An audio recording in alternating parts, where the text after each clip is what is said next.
Hello everybody, welcome back to my channel. Today we're reacting to using numbers to find the greatest individual season in NBA history. Will it be Jordan? Will it be Bron? Will it be Kareem, Magic, Bird, Kevin Durant, Steph Curry, Nikola Jokic? I do not know, but we're about to find this out. This comes recommended from down in the comment section down below. So part of me wonders if it's going to be Jordan, because I've been doing a big Jordan deep dive. I've been trying to learn more about him, and quite frankly, I think I'm being convinced that Jordan's the GOAT.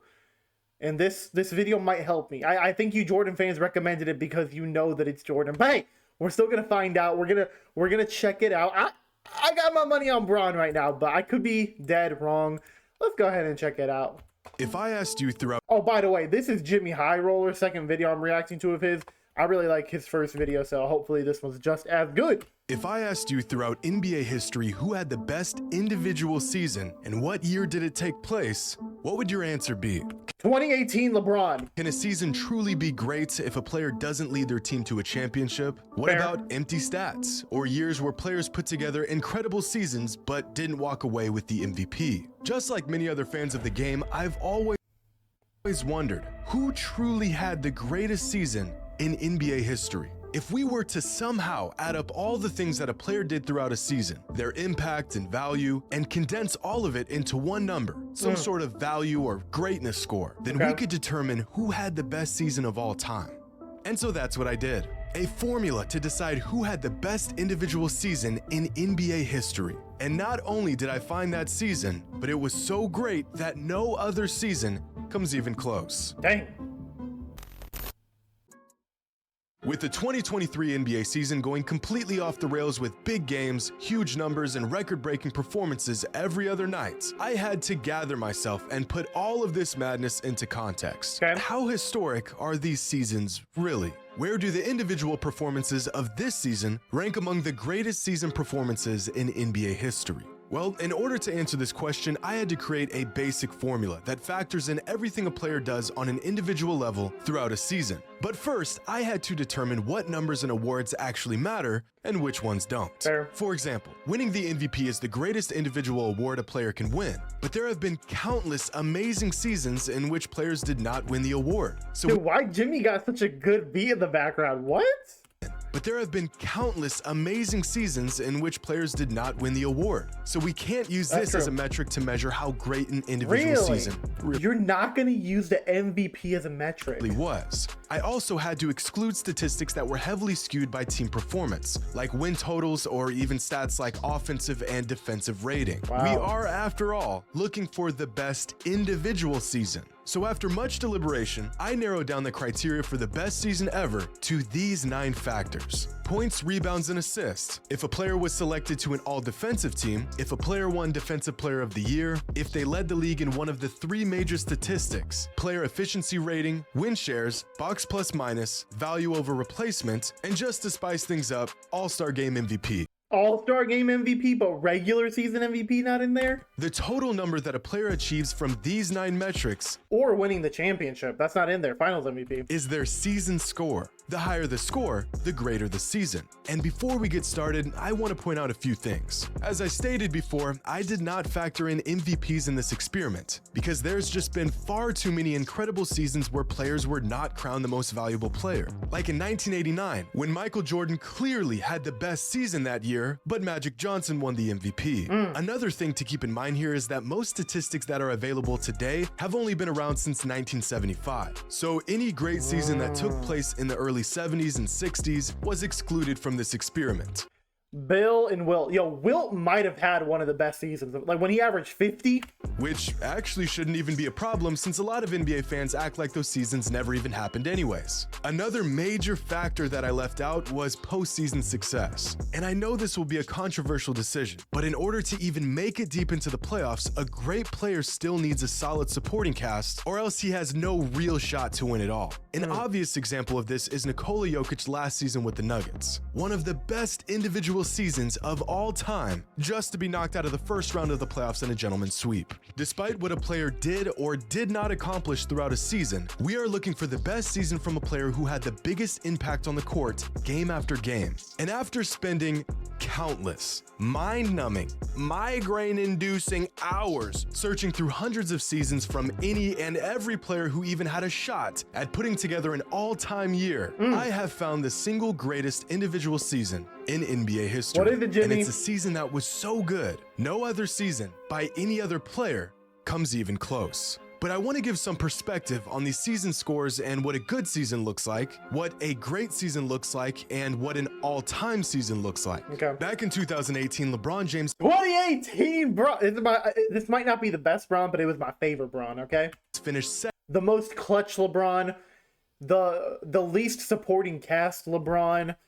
I don't know. He had 3 buzzer beaters this year. in MVP voting and had one of the most complete all-around seasons of his career. In hindsight, some fans even believe he should have won the MVP that season. And according to our metric, that year LeBron James had a season score of 109.7. This is a great season by any standard, nearly an all-time season. I'm being a little dramatic, guys. I know Jordan's probably going to be. Let me have this moment before Jordan's claimed the GOAT, okay? This video will prove it. But James Harden rightfully took home the MVP with a season score of 112.4. Let's revisit this real quick. He averaged more points. Bron had more assists, more rebounds. Harden had more steals, which is surprising because Harden's not known as a defender. Bron more blocks. Harden better efficiency rating, win shares, blocks plus minus. LeBron better value over replacement. To me, Bron, he was the MVP because he had the worst lineup. I know that that's not how this works. It's usually the team who has the #1 seed, and that's what Harden had. But Bron also played 10 more games than him that year. In 2015, Steph Curry won his first league MVP and put together one of the most memorable seasons in recent NBA history. That year, his season score was 97.3. In 2006, Kobe Bryant had statistically the best season of his career and achieved a season score of 119.1. And yet, Steve Nash won the MVP that season with a season score of just 84. How did we let this happen? Is it just because they were the #1 seed that year? Like, what happened here? But these numbers are all relative. A season score of 20 is about league average. A score of about 45 is what you would find in a quality starter. A season score of about 65 is an all-star level season, and a season score of 85 is an all-NBA level season. And once a player gets into the triple digits, a season score of 100 or more, they are well on pace to earning an MVP. But even a score of 100 is nowhere near what a player must accomplish to even crack a top 50 season of all time. Wow. Because the 50th greatest individual season came from James Harden in 2018 when he piled up a season score of 112.4. In fact, here's a chart of the top 50 individual seasons in NBA history according to our season score metric. The first 3 seasons to crack the top 50 all came from James Harden in just a 4-year span between 2017 and 2020. Michael Jordan was so good, so early in his career.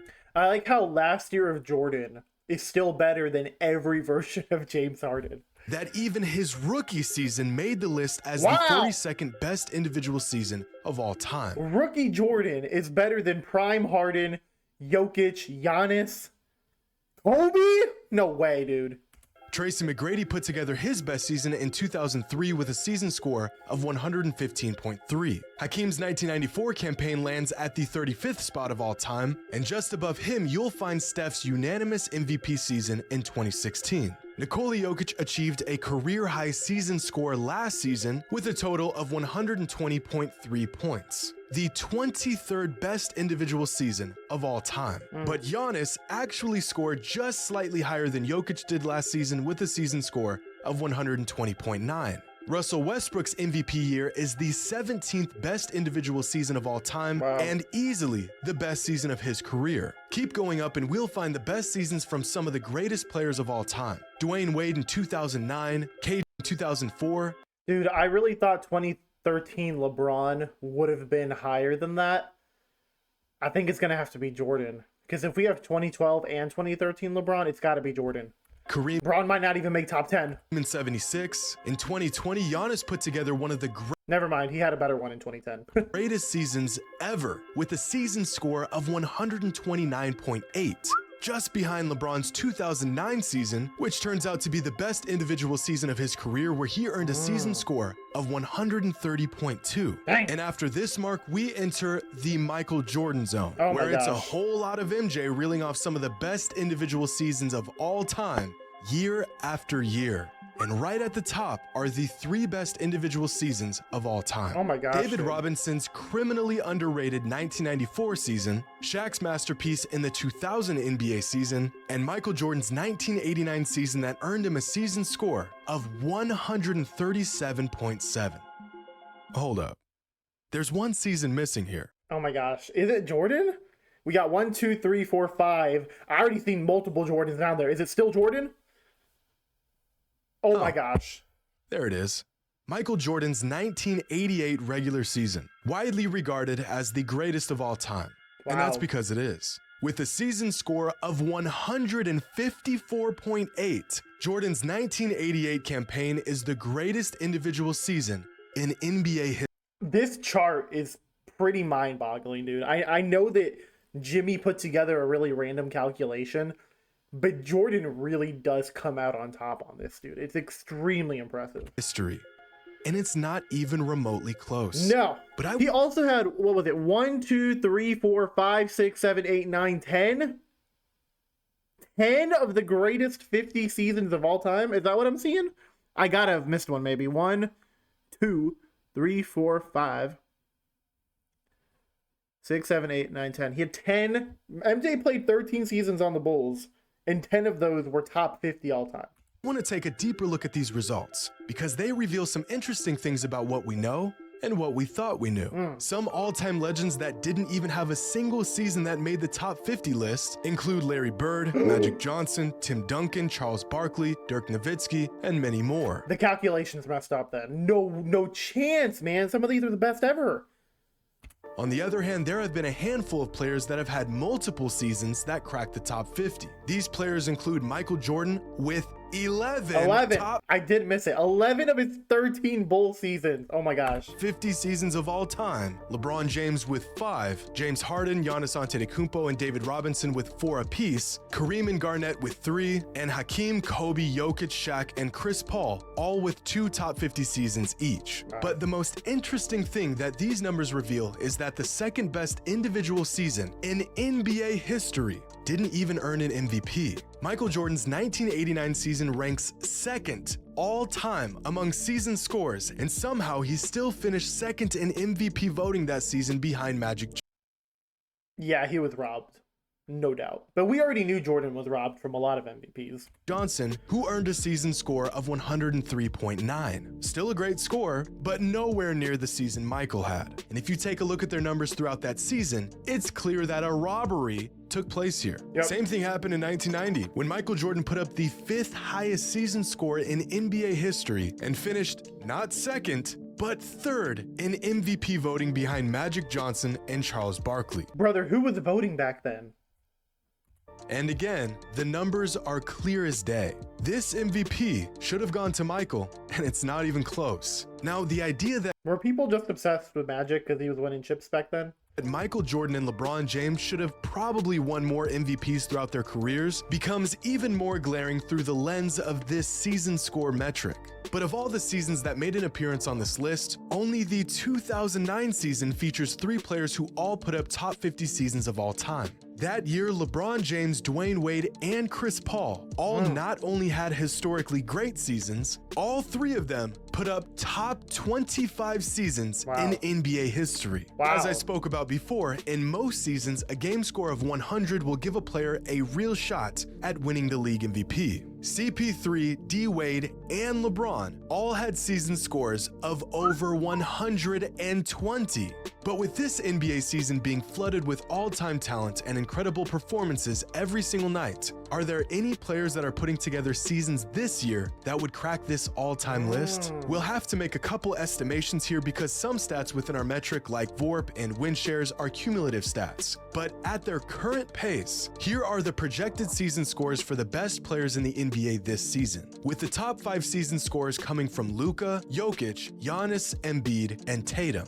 And if a season score of 100 warrants a real shot at the MVP award, then there are currently 6 6 players who are all having an MVP caliber season. But in terms of cracking the top 50 list, only Luka Doncic and Nikola Jokic are on pace to making the cut. In fact, Luka is on pace to racking up a season score of 123.1, which would earn him the 15th best individual season of all time, right behind LeBron's 2013 season. And Nikola Jokic is on pace to having a season score of 116.4, which would land him at the 38th spot all time. And after gathering data... Bruh, y'all seeing this? It says Russell Westbrook and it has a photo of Bron. What on earth? From hundreds of seasons of dozens of players, I got to thinking about peaks. Who was the best when they were at their best? Some players have maybe 1 or 2 seasons that stand far above any other year they've put together, like Tracy McGrady in 2003 or Russell Westbrook in 2017, while other players completely control the game on an individual level season after season. So here is a chart of NBA legends and the combined season scores of the best 5-year stretch of their career. For example, Isaiah Thomas's best 5-year stretch came between 1984 and 1988, where his total season scores throughout those years was 379.3. Damian Lillard's run from 2017 to 2021 earned him a total of 438.9. Just above Magic Johnson and Moses Malone is Karl Malone, who is the first...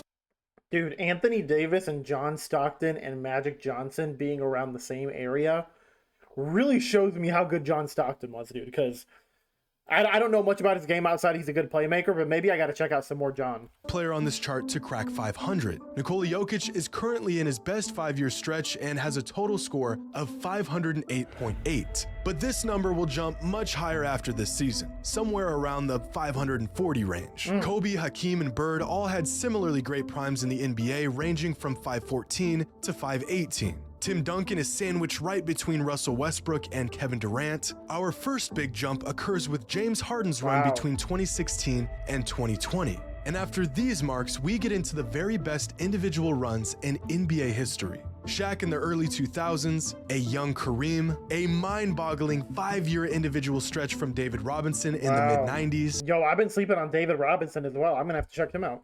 Giannis's current historic run dating back to 2018, and LeBron James at his absolute peak from 2008 to 2012. Just 5 points shy of cracking the 600 mark. Where's Jordan? Possibly the greatest individual prime of all time. Where's Jordan? Well, at least it would have been if Michael Jordan didn't exist. No! Because from 1988 to 1992, MJ rattled off 5 of the top 16 individual seasons of all time. Dude. By far, the greatest stretch of seasons we've ever seen from any player, earning him a prime total score of 680.9, leaving him in a league of his own, even amongst the greatest players in NBA history. Hope you all enjoyed. Yeah. And as always, until next time. Dude, what? Nearly 100 divides Michael and LeBron? That's about the same. That's about the same space. In total, it's 81, 87. So let's subtract 87. That the difference between MJ and Bron is the difference between Bron and like Karl Malone. Dang. Bron and Steph Curry, Bron and Barkley, Bron and Chris Paul, around that. So the gap, because I would say Bron's way better than Malone, Steph, Barkley, Jokic, Chris Paul. But the gap being that big between Jordan and Bron, I concede. Okay, Jordan's the GOAT. I'm being a little, I don't know if facetious is the right word. I'm being just playful with this. I already know Jordan's the GOAT.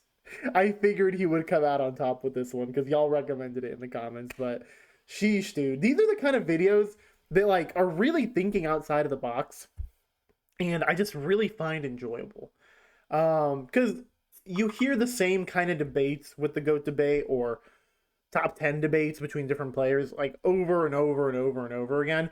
This unique look at it is just really enjoyable, really refreshing, and you can't argue with it, dude. Like, most people agree MJ's the GOAT and LeBron is number 2. And some of y'all are about to go into the comments and say, Bron's not in my top 10. I don't care, man. Most of the world is what I'm trying to get across. Not You individually, most people I think agreeing Jordan, then Bron, then everybody else. And quite frankly, dude, David Robinson maybe should be getting some more love. All I'm gonna say about that. And maybe Giannis should as well. KG, Shaq, Harden. Anyway, golly, dude, what a good video. I know that this kind of excludes certain legends like Bird and Magic Johnson didn't get as much love, or Tim Duncan didn't get much love, and people normally consider them to be top 10 players. So I don't know. I don't know if it's like the greatest measure of what's truly the best season, but I definitely enjoyed this. Big shout out to Jimmy High Roller. Great video. Let me know if there's any more Jimmy videos I should check out, or just more videos that support MJ being the GOAT, or just videos about top 10 players all time. I love it all, man. Hope y'all have a great day, night, whatever time of day it is for you. Leave your comments down below if you have any thoughts on what was shared in this video, and I'll catch you guys later. Deuces!